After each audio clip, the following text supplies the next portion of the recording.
encontrándose en los salones de la Presidencia la ministra de Salud, señora Midori de Javi Rospigliosi, quien concurre al Congreso de la República para dar respuesta al pliego interpelatorio emitido en la sesión del 19 de septiembre del 2013, se le va a invitar a ingresar a la sala de sesiones. Se suspende la sesión por breve término. Bien, el presidente del Congreso, Freddy Otárola, ha suspendido la sesión plenaria por un breve tiempo a fin de recibir a la ministra de Salud, Midori de Javi, quien ya se encuentra aquí en el Congreso de la República y quien, como dijimos inicialmente en horas de la mañana, no tendrá que responder las 39 preguntas de los parlamentarios.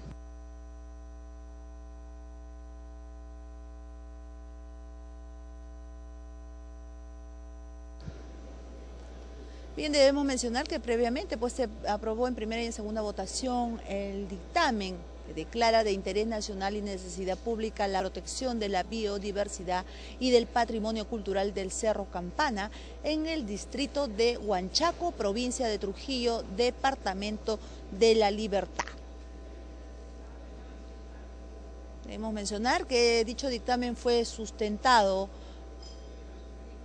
por la presidenta de la Comisión de Cultura y por la Comisión de Pueblos Andinos.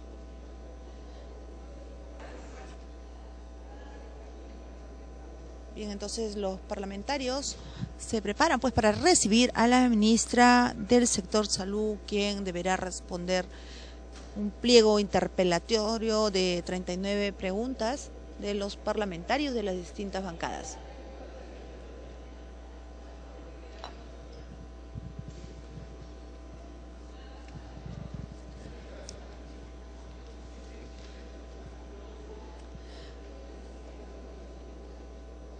Y el pliego de interpelatorio que deberá absolver la ministra de Salud, Midori de Javi, tiene que ver, entre otras cosas, con cuál es la nueva escala salarial aprobada por la Comisión Multisectorial que tuvo como insumo el informe de la nueva escala de remuneraciones firmado de manera consensuada por el Ministerio de Salud y la Federación Médica Peruana, cuya comisión estaba conformada mediante Se reanuda la sesión. 850-2012. Se ha reiniciado la sesión. La Presidencia y la Mesa Directiva se complacen en expresar su más cordial saludo a la ministra de Salud, señora Midori de Javi Rospigliosi. Se va a dar lectura al artículo 131 de la Constitución Política del Perú y al artículo 83 del Reglamento del Congreso de la República. Constitución Política del Perú, artículo 131. Es obligatoria la concurrencia del Consejo de Ministros o de cualquiera de los ministros cuando el Congreso los llama para interpelarlos. La interpelación se formula por escrito. Debe ser presentada por no menos del 15% del número legal de congresistas. Para su admisión se requiere el voto del tercio del número de representantes hábiles. La votación se efectúa indefectiblemente en la siguiente sesión. El Congreso señala día y hora para que los ministros contesten la interpelación. Esta no puede realizarse ni votarse antes del tercer día de su admisión ni después del 10º. Reglamento del Congreso de la República, artículo 83. Interpelación de los miembros del Consejo de Ministros. El procedimiento de interpelación al Consejo de Ministros en pleno o a cualquiera de los ministros se desarrolla de acuerdo con las siguientes reglas. Inciso A. El pedido de interpelación se formula mediante moción de orden del día, firmada por no menos del 15% del número legal de congresistas y acompañada del respectivo pliego interpelatorio. Tiene preferencia en el orden del día y es vista antes que cualquier otra moción pendiente en la agenda. Inciso B. Para la admisión de la moción de interpelación se requiere el voto de por lo menos el tercio de congresistas hábiles. La votación se efectúa indefectiblemente en la siguiente sesión a aquella en que se dio cuenta de la moción. Inciso C. El Pleno del Congreso acuerda día y hora para que los ministros contesten la interpelación, lo que les será comunicado con anticipación acompañando el pliego respectivo. La interpelación no puede realizarse en ningún caso antes del tercer día siguiente a la votación ni después del 10º. Si fuera necesario, se cita para este efecto a una sesión especial.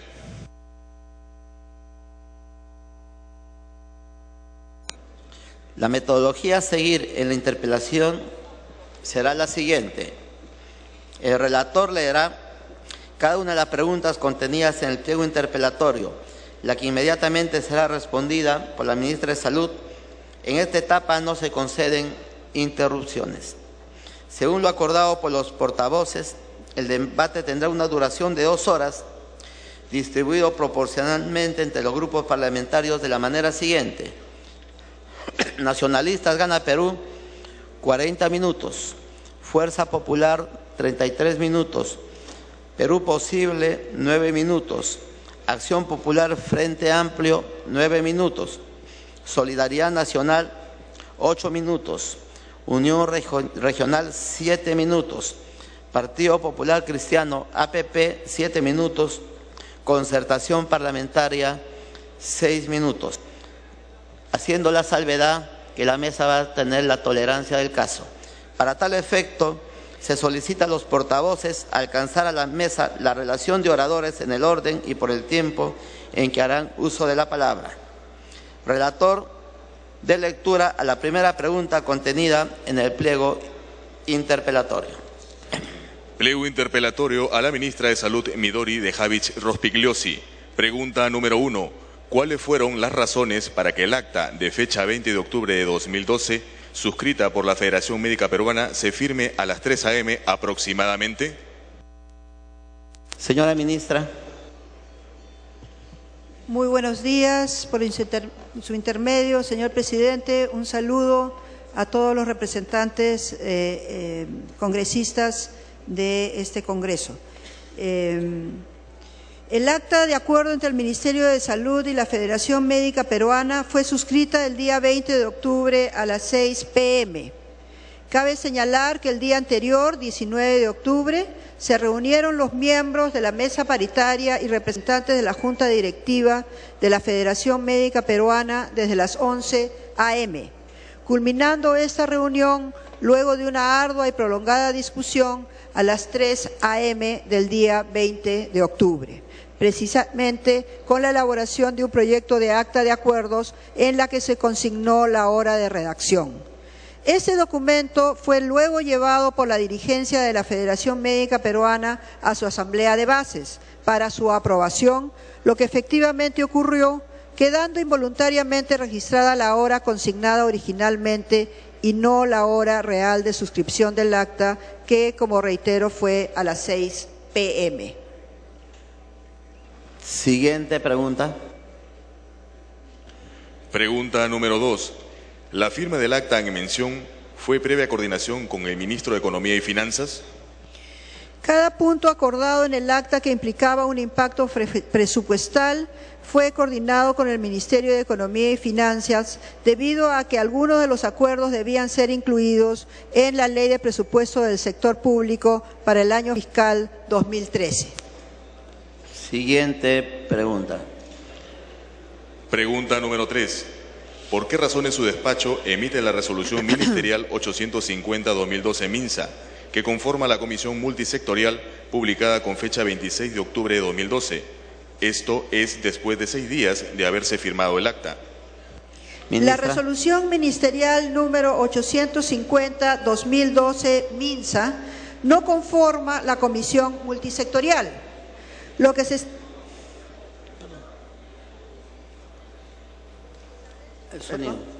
se establece en dicha resolución, publicada 4 días después de la aprobación oficial del acta de acuerdos, mediante resolución ministerial número 845-2012 MINSA, es la conformación de una comisión de trabajo que elaboraría una propuesta a ser presentado como insumo a la comisión multisectorial, la que fue creada posteriormente mediante Resolución Suprema 030-2013 PCM de fecha 25 de enero del 2013.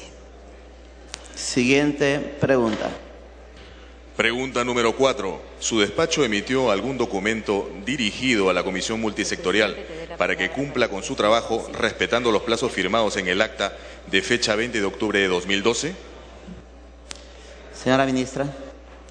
El plazo de la comisión multisectorial ha sido respetado en cumplimiento del mandato imperativo de la ley. La 16ª disposición complementaria final de la Ley 29951, Ley de Presupuesto del Sector Público para el año fiscal 2013, aprobada por este Congreso de la República en diciembre del 2012, dispuso la conformación de la Comisión multisectorial encargada de revisar el sistema remunerativo del sector salud y proponer al Poder Ejecutivo una nueva política integral de remuneraciones de los servidores médicos, profesionales de la salud y personal asistencial del sector salud. Esta misma disposición complementaria final estableció un plazo de hasta 180 días calendario para que la comisión presentara su propuesta. Siguiente pregunta. Pregunta número 5. ¿Por qué razones su despacho permitió que la comisión multisectorial no haya terminado sus funciones en el mes de marzo, como se pactó en el acta? Señora ministra. Tal como se indicó en la respuesta a la pregunta previa, la comisión multisectorial integrada por representantes del Ministerio de Salud, de la Autoridad Nacional del Servicio Civil y del Ministerio de Economía y Finanzas fue conformada mediante la Resolución Suprema 030/2013 PCM de la Presidencia del Consejo de Ministros, la que, respetando el mandato de la Ley 29951, Ley del Presupuesto del Sector Público para el año fiscal 2013, aprobada por este Congreso de la República, otorgó un plazo de 180 días para la emisión del informe final. La comisión cumplió con emitir su informe final en los plazos establecidos en las normas referidas. Hay que tener en cuenta que el encargo que la Ley de Presupuesto le da a la Comisión Multisectorial iba más allá de abordar solamente las necesidades remunerativas de los médicos. Así, se incluyó el planteamiento de la reforma de la política remunerativa para los otros profesionales de la salud, así como para el personal técnico y auxiliar de salud. Seguramente que este amplio alcance de la materia a ser desarrollada motivó que en la Ley de Presupuestos de 2013, aprobada por el Congreso de la República, definir un plazo razonable de 180 días que permitiera abordar el complejo problema de las remuneraciones de todos los grupos de trabajadores del sector salud. Previamente vamos a pedir a los asesores guardar la compostura, pues están interrumpiendo el normal debate en el Pleno del Congreso. Siguiente pregunta. Pregunta número 6. ¿Por qué razones su despacho esperó a última hora pedir facultades para legislar en reforma de salud, lo cual no hubiese ocurrido si cumplía con los plazos del acta firmada? Tiene el uso de la palabra, señora ministra. Mediante Resolución Suprema número 001/2013 de Salud, publicada el 9 de enero del 2013, el Poder Ejecutivo encargó al Consejo Nacional de Salud la elaboración de una propuesta de reforma del sector salud y le dio un plazo de 180 días para la presentación de esta propuesta. El Consejo Nacional de Salud es un órgano consultivo del sector salud que cuenta con 11 miembros, los cuales representan distintas organizaciones y grupos de interés relacionados con la salud del país, como, por ejemplo, la Asamblea Nacional de Rectores, el Colegio Médico del Perú, la Asamblea de Municipalidades del Perú, E-Salud, las sanidades de las Fuerzas Armadas, la sanidad de la Policía Nacional del Perú, los representantes de los trabajadores del sector salud y los representantes de las organizaciones de sociedad civil. La propuesta elaborada por el Consejo Nacional de Salud ha sido construida a través del trabajo de 12 de sus 20 comités técnicos, los que replican la misma organización del Consejo Nacional de Salud. Asimismo, se han recogido propuestas de los consejos regionales de salud de todo el país, los que a su vez también cuentan con esta misma composición múltiple, para lo cual se han realizado talleres macrorregionales que han permitido incorporar aportes de estas instancias. Adicionalmente, se ha sostenido reuniones con los gremios empresariales, centrales sindicales, incluyendo la CGTP y la CTP, el Colegio Médico, los colegios profesionales de la salud, la Academia Nacional de Medicina, entre otros actores sociales importantes.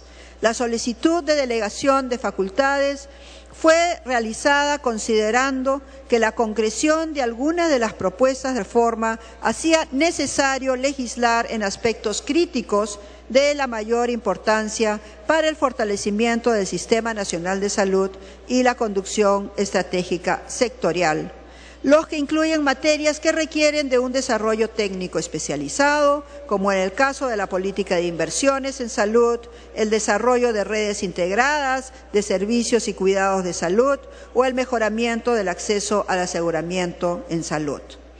De manera tal, queda claro que la solicitud de delegación de facultades que se realizó durante el mes de junio del 2013 se enmarca en un contexto bastante más amplio que solo el de la política remunerativa, siendo este también un elemento muy importante de la misma. Por otro lado, como ya se ha mencionado, la Comisión Multisectorial encargada de proponer al Ejecutivo una nueva política integral de remuneraciones para los trabajadores de salud tenía un plazo de 180 días para la emisión de su informe final. En este marco se hizo evidente la conveniencia de articular el trabajo de la Comisión Multisectorial con la solicitud de delegación de facultades, de manera que se pudiera rápidamente desarrollar la ley a partir del informe final de la Comisión Multisectorial. De hecho, el Decreto Legislativo 1153, que regula la política integral de compensaciones y entregas económicas del personal de la salud al servicio del Estado, fue el primer decreto legislativo en ser promulgado y ha sido publicado el 12 de septiembre del 2013, es decir, 33 días después de aprobada la Ley 30073, que delega en el Poder Ejecutivo la facultad de legislar en materia de fortalecimiento del Sistema Nacional de Salud. Siguiente pregunta. Pregunta número 7. ¿Qué medidas ha adoptado contra los miembros de la Comisión Multisectorial por la demora del cumplimiento de la emisión del informe final? Señora ministra, por favor, gracias.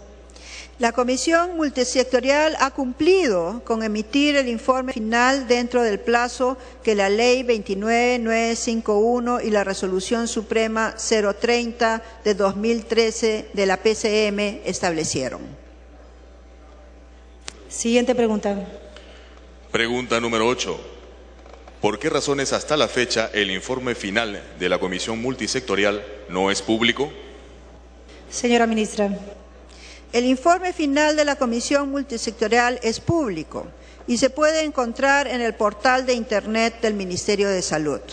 A la fecha se ha promulgado el Decreto Legislativo 1153, que regula la política integral de compensaciones y entregas económicas del personal de la salud al servicio del Estado y concreta normativamente la propuesta de la nueva política remunerativa desarrollada por la Comisión Multisectorial. Siguiente pregunta. Pregunta número 9.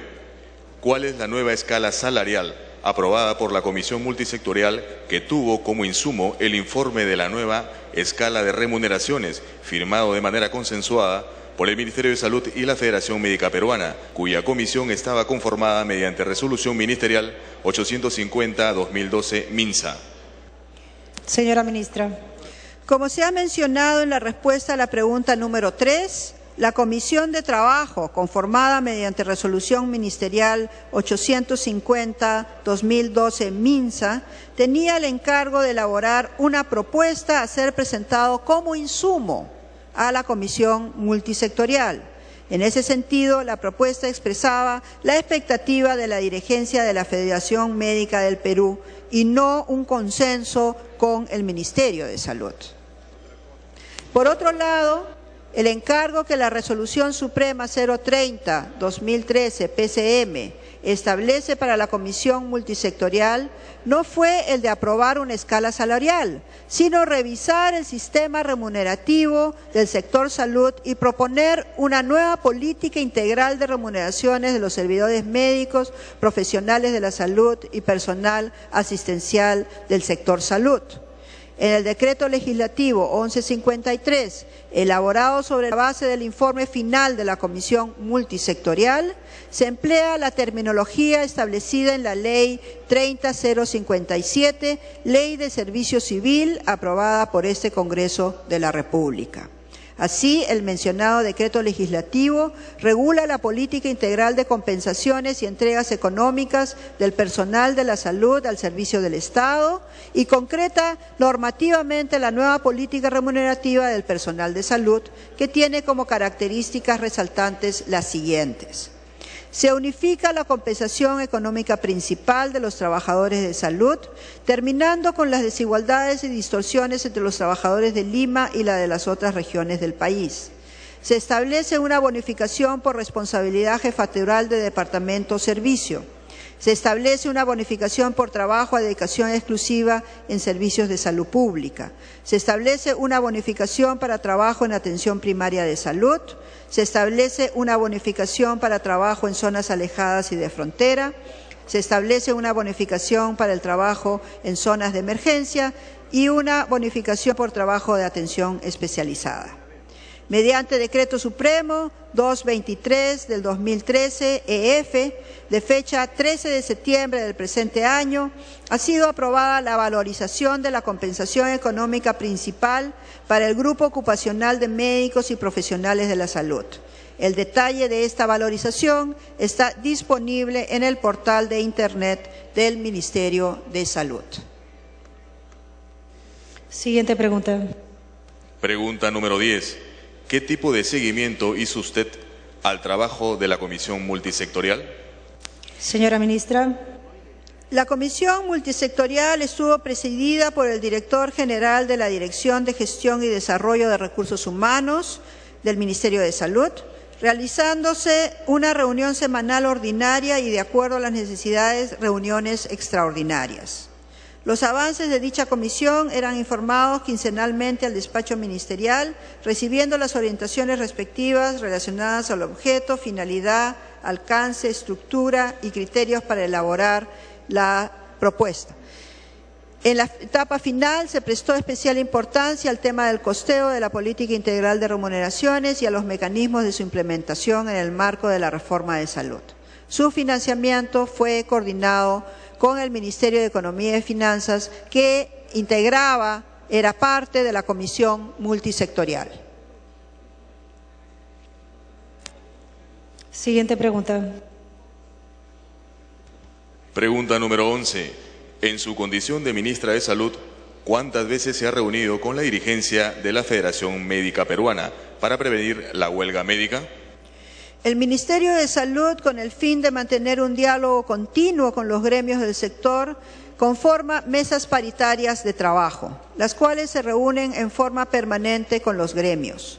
Dichas mesas están integradas por los representantes de los gremios y por funcionarios de alto nivel del Ministerio de Salud, asesores del viceministro de Salud por la alta dirección, el director general de la Oficina General de Recursos Humanos y el director general de la Oficina de Planeamiento y Presupuesto.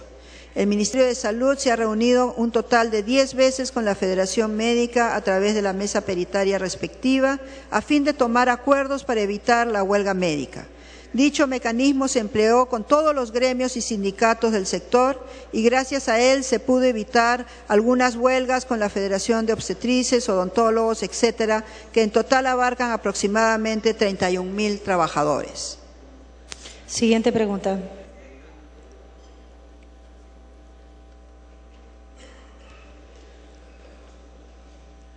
Pregunta número 12. En su condición de ministra de Salud, ¿se reunió con la dirigencia de la Federación Médica Peruana para explicar la tardía implementación de la nueva escala salarial? Señora ministra. La implementación de la nueva escala salarial en el marco de la nueva política remunerativa no ha sido tardía. Los representantes del Ministerio de Salud que conforman la mesa paritaria y el viceministro de Salud explicaron en su momento a los representantes de la Federación Médica que el plazo otorgado por la Ley 29951 y la Resolución Suprema 030 del 2013 PCM a la Comisión Multisectorial para entregar el informe final sobre la política integral de remuneraciones de los trabajadores asistenciales de salud aún no culminaba y que el trabajo se venía desarrollando dentro del plazo otorgado por las normas referidas. Este punto es relevante mencionar que el plazo establecido fue reconocido también por el propio presidente de la Federación Médica del Perú en la editorial que suscribió en el Boletín Especial de la Federación Médica del mes de mayo de 2013. Siguiente pregunta.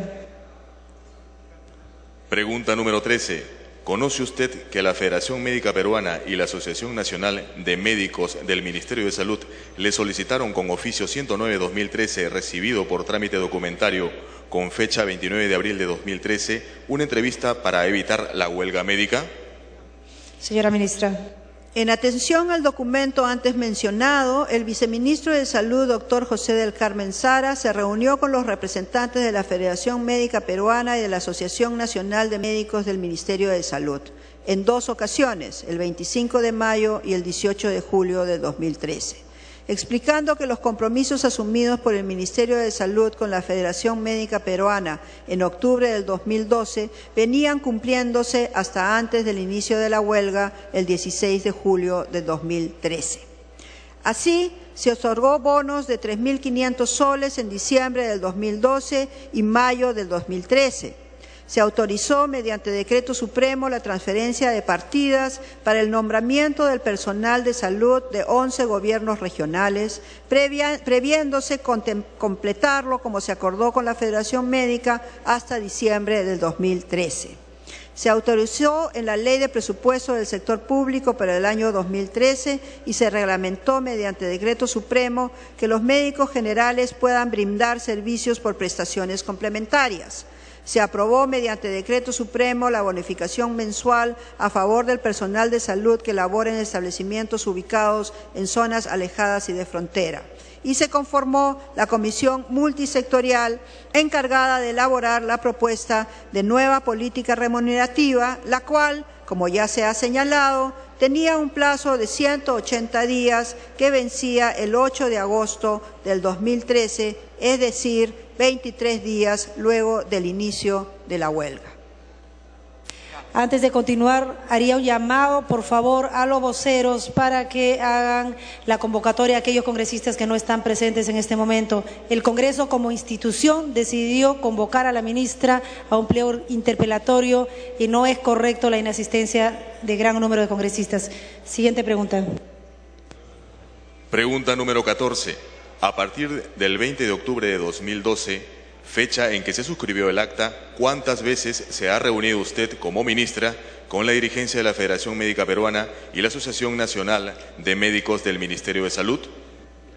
Como se ha explicado en la respuesta a la pregunta número 11, el mecanismo institucionalizado para tratar asuntos relacionados con reclamos sindicales y gremiales es el de las mesas paritarias. En este sentido, el Ministerio de Salud se ha reunido un total de 10 veces con la Federación Médica Peruana y la Asociación Nacional de Médicos del Ministerio de Salud a través de la mesa paritaria respectiva.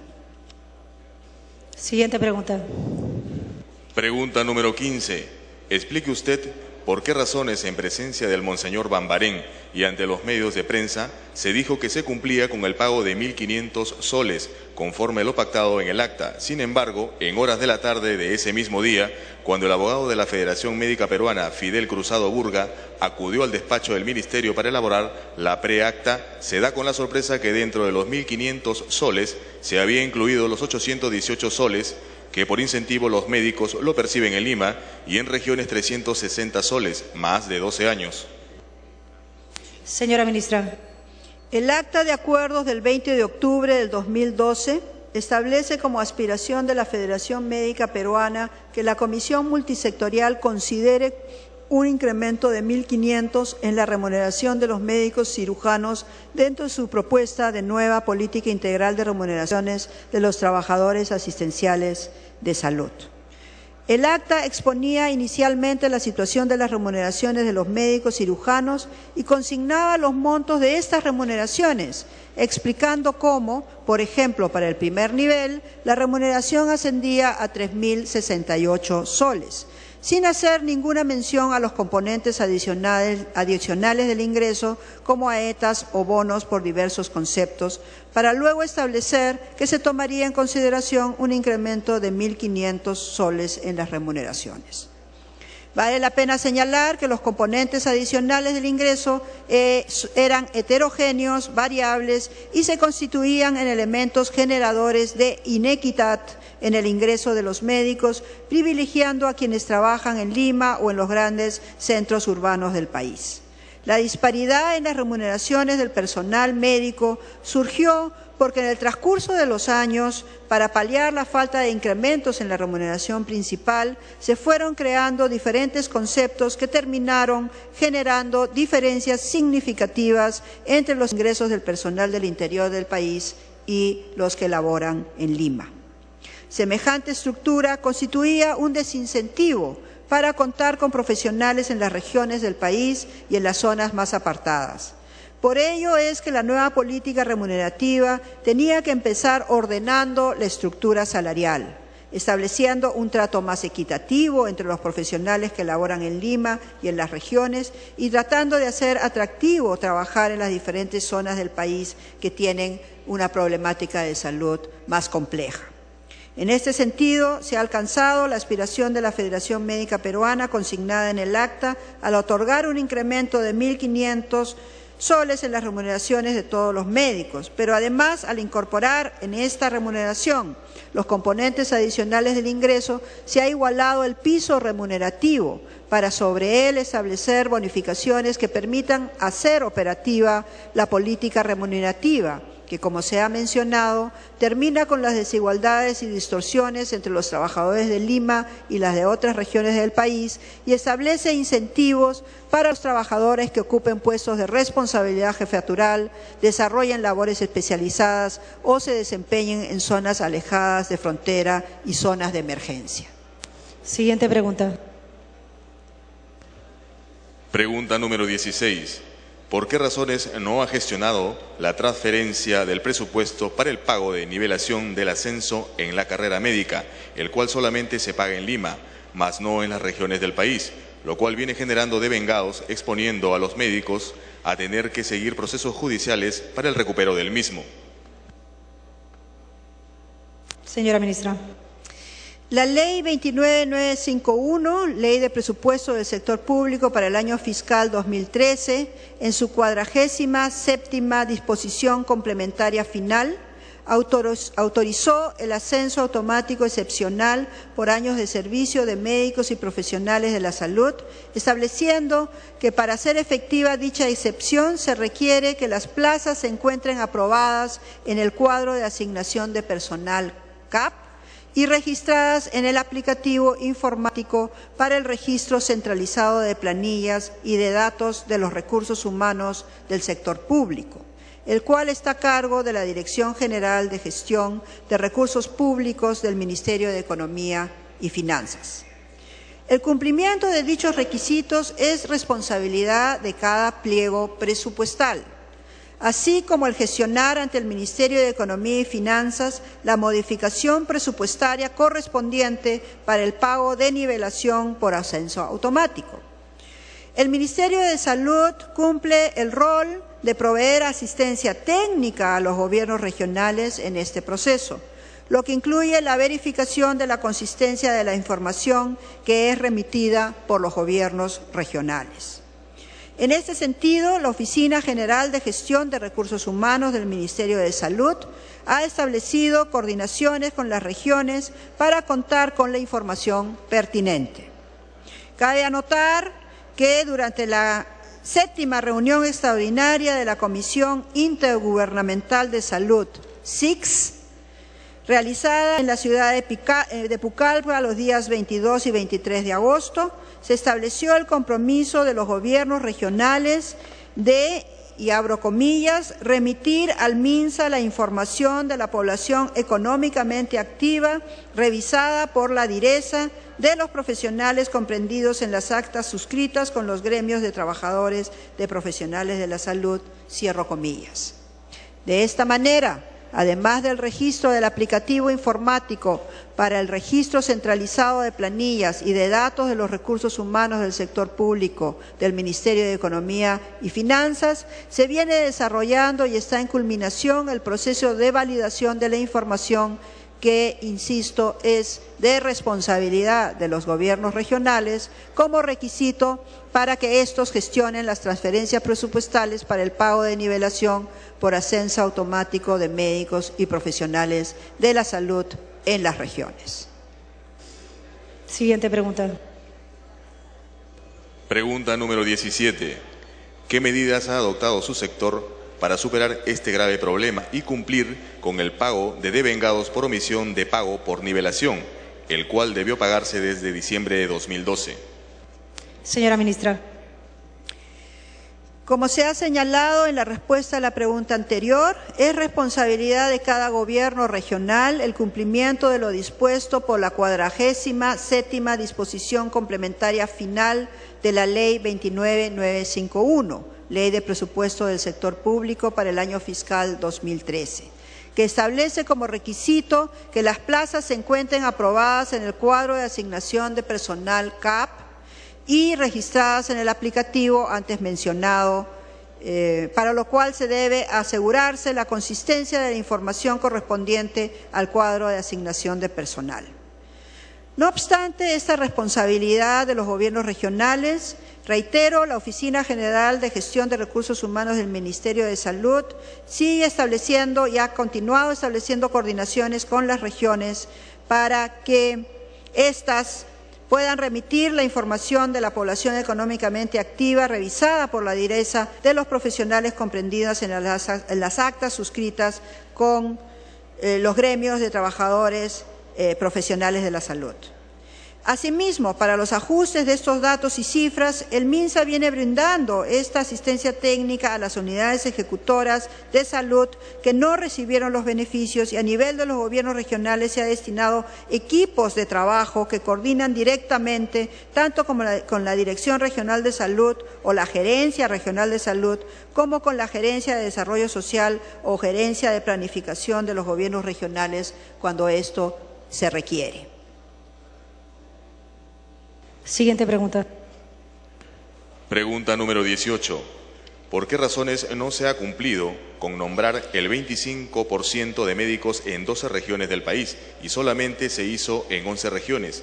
Y de existir responsabilidad de los funcionarios de las regiones, ¿qué medidas ha adoptado su despacho como titular del sector? Señora ministra. A la fecha, mediante decretos supremos número 126/2013 EF y 209/2013 EF, se ha autorizado las transferencias a 24 gobiernos regionales para concretar el nombramiento de los médicos en las regiones. Ello ha sido posible en gran medida gracias a que desde enero del 2013 el Ministerio de Salud brindó asistencia técnica a las unidades ejecutoras de salud de los gobiernos regionales a fin de que puedan tener todos los documentos de gestión necesarios para efectivizar al más breve plazo el nombramiento. A la fecha solo queda pendiente el nombramiento de la región Ica, estando actualmente en proceso de aprobación en el Ministerio de Economía y Finanzas el proyecto de decreto supremo que contiene la autorización de presupuesto para el nombramiento en esta región. Siguiente pregunta. Pregunta 19. ¿Por qué razones hasta la fecha no ha emitido el decreto supremo para el pago de la bonificación mensual a los médicos cirujanos que laboran en las zonas alejadas, cuando dicho presupuesto está contemplado en la Ley de Presupuesto para ser pagado desde enero del presente año? Señora ministra. La Ley 29951, Ley de Presupuesto para el año 2013, en su artículo 21, establece que el Ministerio de Salud aprobará con resolución ministerial el listado de los establecimientos de salud de zonas alejadas y de fronteras que recibirán las bonificaciones.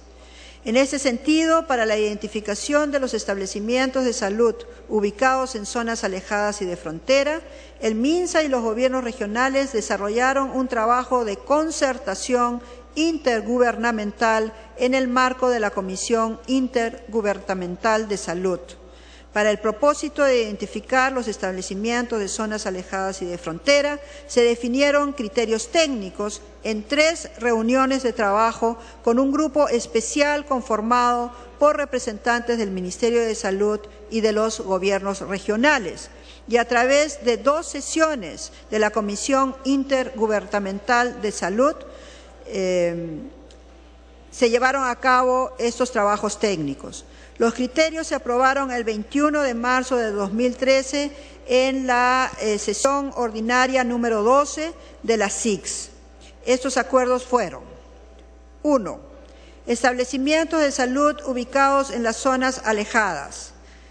Son establecimientos de salud ubicados en distritos rurales y que se encuentran a partir de 6 horas de la cabecera de la red de servicios de salud, y los establecimientos de salud ubicados en distritos rurales que se encuentran a más de 3.800 metros sobre el nivel del mar. 2. Establecimientos de salud ubicados en las zonas de frontera, establecimientos de salud ubicados en los distritos rurales colindantes con los países vecinos. Asimismo, el Ministerio de Salud, con cada gobierno regional, sea las direzas o las jerezas, en cada caso, a través de 24 reuniones técnicas, elaboraron y validaron el listado de establecimientos de salud, utilizando los criterios concertados. La elaboración de los listados de establecimientos de zonas alejadas y de frontera requirió también un trabajo de campo realizado por el MINSA y los gobiernos regionales para tener la seguridad de que se cumplía cabalmente con los criterios de selección acordados. Los listados de establecimientos de zonas alejadas y de fronteras fueron acordados con cada gobierno regional según consta en las actas específicas y que fueron aprobados mediante resolución ministerial 190-2013 MINSA. Una vez identificados los 1.507 establecimientos de zonas alejadas y de fronteras, se procedió a elaborar los listados del personal que labora en los mencionados establecimientos. Este trabajo consistió en presentar la información detallada de los trabajadores que laboran en dichos establecimientos: nombres, apellidos, DNI, profesión, etcétera, de acuerdo al módulo de gestión de recursos humanos del Ministerio de Economía y Finanzas. Este trabajo fue realizado por cada gobierno regional en colaboración con el Ministerio de Salud y permitió actualizar el módulo de gestión de recursos humanos del Ministerio de Economía. Mediante Decreto Supremo 173/2013 EF, el Ministerio de Economía y Finanzas transfiere al pliego del Ministerio de Salud los recursos para ser destinados al otorgamiento de la bonificación mensual a favor del personal de salud, a que se refiere el artículo 21 mencionado de la Ley 29951. Asimismo, mediante Decreto Supremo 238 del 2013 EF, el Ministerio de Salud transfiere los recursos necesarios para la bonificación a favor de las unidades ejecutoras de salud de los pliegos de los gobiernos regionales que se encuentran ubicados en zonas alejadas y de fronteras. Siguiente pregunta. Pregunta número 20. ¿Qué decisiones ha tomado para el reconocimiento de los devengados por la omisión de funciones sobre la transferencia presupuestaria para el pago de la bonificación mensual en zonas alejadas y de frontera para el cumplimiento desde el mes de enero del presente año? Señora Ministra. El pago por concepto por bonificación se da a partir de la emisión del Decreto Supremo de Transferencia Presupuestaria, razón por la cual no existen devengados que reconocer. La Ley 29951, Ley de Presupuesto para el año 2013, en su artículo 21, que autoriza al MINSA a otorgar una bonificación mensual a favor del personal que labora en forma efectiva en zonas alejadas y de frontera, aporta el marco legal general. Son las disposiciones siguientes de identificación de establecimientos, de personal, de asignación presupuestaria y de transferencias las que hacen posible la entrega económica correspondiente. En consecuencia, no existen devengados sobre los cuales se pueda hacer una gestión específica. Siguiente pregunta. Pregunta número 21. ¿Por qué las escasas vacunas contra la influenza que tenía el Ministerio de Salud, en vez de ser transferidas a los hospitales públicos, fueron derivadas al sector privado que no tienen relación con el sector, como por ejemplo el Sheraton Hotel? Señora ministra. Es preciso desmentir tajantemente la información malintencionada de la entrega de vacunas a empresas privadas. El Ministerio de Salud solo ha entregado vacunas a las direcciones de salud de Lima y a los gobiernos regionales, tal como se ha informado documentadamente a la Contraloría General de la República. Por otro lado, la vacuna contra la influenza que se usa desde el año 2010 en el país está dirigida a proteger grupos de riesgo y organizaciones críticas. No es una vacuna universal para toda la población. Para los países de ingresos medios se considera en promedio una cobertura del 10% de su población. Nuestro país programó 4 millones de dosis de vacunas entre adultos y niños, 13% de la población.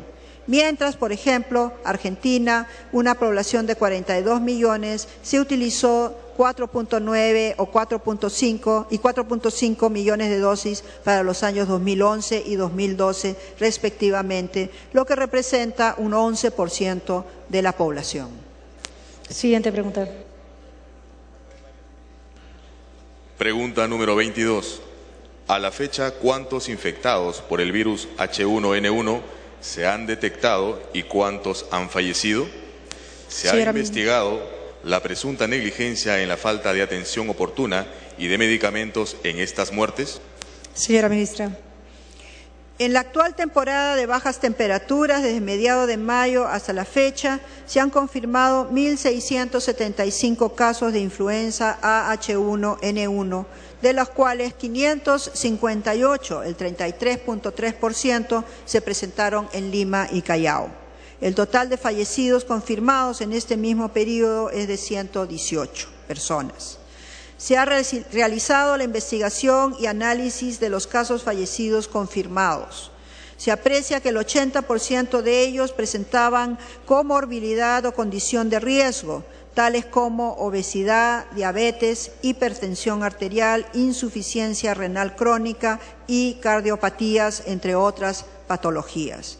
El 44% correspondieron a Lima y Callao y el 56% restantes a las regiones del país. Del total de casos fallecidos, el 56% eran mayores de 50 años de edad y el 76% de los casos tuvieron una estancia hospitalaria mayor a 72 horas. No se ha presentado ante el Ministerio de Salud o sus dependencias reclamos o denuncias por atención inadecuada o negligencia en la atención de estos pacientes. El incremento de los casos de influenza en la temporada de invierno es una situación no solo presentada en el Perú, sino que se ha presentado en toda la región de las Américas, predominantemente Sudamérica, Centroamérica y el Caribe. Así, por ejemplo, durante el mismo periodo, en Venezuela se han reportado 2.553 casos confirmados de influenza H1N1. En Argentina se ha reportado 2.797 casos confirmados. En este contexto, el Ministerio de Salud emitió una alerta epidemiológica a nivel nacional, distribuyó a regiones el antiviral respectivo y trasladó equipos técnicos conformados por profesionales de las diferentes direcciones generales del MINSA, así como médicos especialistas de algunos hospitales de Lima, con la finalidad de brindar asistencia técnica in situ, priorizando a las regiones con mayor número de casos. Siguiendo lo establecido en la alerta, se ha incidido en la utilización de las directivas vigentes para la organización de los servicios y el manejo de casos. Asimismo, se ha distribuido en las regiones el medicamento oseltamivir, indicado para el tratamiento de estos casos, guías técnicas, flujogramas para la atención de casos, y se han realizado 2 importantes cursos de actualización y videoconferencias varias. En los casos de influenza vienen disminuyendo progresivamente a nivel nacional desde hace 7 semanas aproximadamente. Sí. Siguiente pregunta. Pregunta número 23. ¿Qué acciones ha tomado en relación al funcionario Luis Guamaní, director de la DISA 5 Lima Ciudad, en relación a la no ubicación de vacunas contra la influenza? Señora ministra. Cada director de la Dirección de Salud de Lima y de Dirección Regional de Salud, incluyendo a la Dirección Lima Ciudad, ha procedido en su momento a revisar su stock y la utilización que se ha hecho de las vacunas recibidas, precisando su utilización en grupos de riesgo. Esto ha ocurrido en las 3 direcciones de salud de Lima, y en el caso de la Dirección de Salud de Lima Ciudad, que tiene la mayor parte de los hospitales e institutos del área, es la que realizó un trabajo esmerado, haciendo la correlación entre la vacuna distribuida y la vacuna utilizada. Y es que al mes de julio de 2013, tuvo la mayor cantidad de dosis aplicadas en comparación a las distribuidas, con un porcentaje mayor al 90%. Asimismo, la comparación de dosis aplicadas hasta julio de 2013 versus julio de 2012 en la DISA Lima Ciudad muestra un incremento de 20% en la aplicación para el mismo periodo. Por otro lado, desde la Dirección de Salud se organizó el suministro diario desde el Ministerio de Salud a través de sus redes de establecimientos, y en las visitas de supervisión realizadas, esta dirección es la que mostró más datos de vacunados. Siguiente pregunta. Pregunta número 24. ¿Por qué su despacho continúa adquiriendo y aplicando vacunas por vía oral contra la polio, que ha generado ya una muerte y que más de 7 niños adquieran esta lamentable enfermedad, cuando las recomendaciones internacionales señalan que deben aplicarse las vacunas contra la polio por vía intramuscular? ¿Será por ahorrarse unos cuantos millones de soles, o en base a qué consideraciones o estudios han sido realizados? Señora ministra. La vacuna antipolio oral es una vacuna de virus vivos atenuados y protege contra los 3 serotipos de polio virus salvaje. Esta vacuna actualmente es usada en la mayoría de los programas de vacunación del mundo y de las Américas por su fácil administración vía oral y su inmunidad de grupo.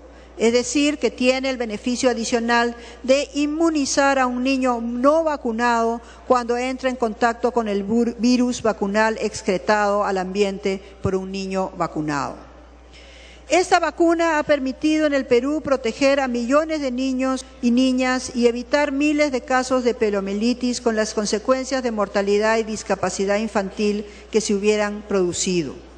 Por ende, ha permitido la eliminación de la polio producida por el virus salvaje, al igual que en todos los países de las Américas desde el año 1991, en el cual se reportó el último caso en Pichanaki, Junín. Toda vacuna tiene riesgos de producir efectos adversos leves y severos. Lo que varía es el tipo de efectos adversos y su frecuencia. Es así que la vacuna polio oral puede producir cuadros de parálisis postvacunal en personas con cierto grado de inmunodeficiencia.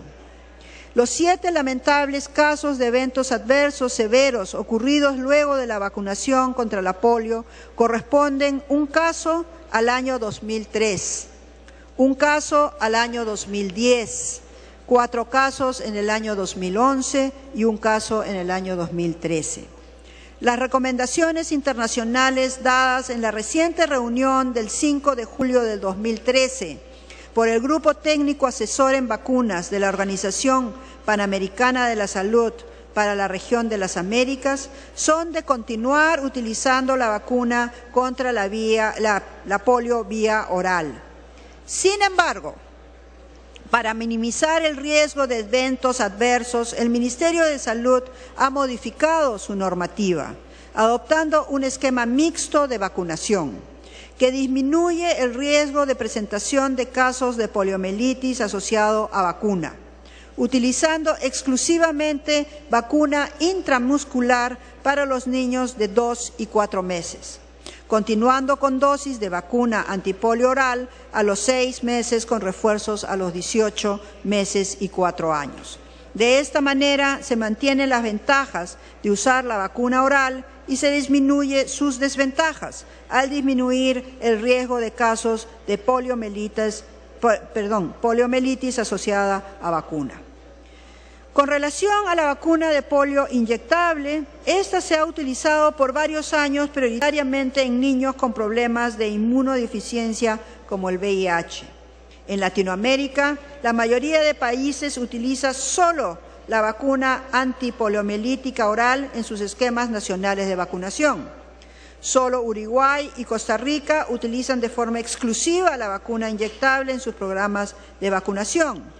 Por otro lado, en años recientes, México, Brasil y Cuba utilizan en sus esquemas nacionales de vacunación tanto la vacuna oral como la inyectable, de manera similar a como se ha establecido en la nueva norma de inmunizaciones que ha aprobado el Ministerio de Salud. En este marco ya han sido distribuidas 200.000 dosis de vacuna antipolio intramuscular a nivel nacional, a las que se sumarán 290.000 dosis en el mes de noviembre. Con esto se da inicio a la aplicación del nuevo esquema de protección contra la poliomielitis a través de vacuna intramuscular primera y segunda dosis y refuerzos por vía oral, siendo de los primeros países en Latinoamérica y gran parte del mundo en introducir este nuevo esquema. Para nuestro país, ello ha significado la necesidad de reforzar la capacidad de cadena de frío por el mayor volumen requerido, con instalación de cámaras y adquisición de más de 13.000 equipos de refrigeradoras y congeladoras que se han distribuido a nivel nacional y usándose por primera vez las que usan energía solar para las zonas que carecen de un fluido eléctrico estable. Siguiente pregunta. Pregunta número 25. ¿Por qué no hubo previsión sobre esta enfermedad estacional y se empezó a dar las campañas de vacunación desde el mes de marzo? Sin embargo, recién se están programando de manera tardía. ¿Y cuál es el stock de vacunas con que se cuenta actualmente? Señora ministra. Los virus respiratorios son monitorizados a través del Sistema Nacional de Vigilancia Epidemiológica, específicamente a través de la vigilancia centinela de influenza y otros virus respiratorios, el cual monitoriza la tendencia y comportamiento de estos virus a través de un número seleccionado de establecimientos de salud, distribuidos a nivel nacional. Es así que a partir de esta vigilancia se determina la frecuencia y distribución de estos agentes etiológicos, su etiología, su patrón filogenético, entre otras características. A partir de esta información se impulsó la vacunación contra la influenza en el mes de enero del 2013 en las regiones del oriente peruano, al esperar bajas temperaturas en el mes de marzo en estos ámbitos geográficos. De igual forma, se impulsó la vacunación contra la influenza en el mes de abril de este año para anticiparse a la temporada de invierno, sobre todo en la costa y sierra centro y sur del país. Es la mayor campaña de vacunación denominada Semana de Vacunación de las Américas, donde se aplican las principales vacunas del programa regular, entre ellas la de influenza en todas las regiones. Las dosis aplicadas en esa fecha fueron 212.914 dosis y entre el 20 y el 20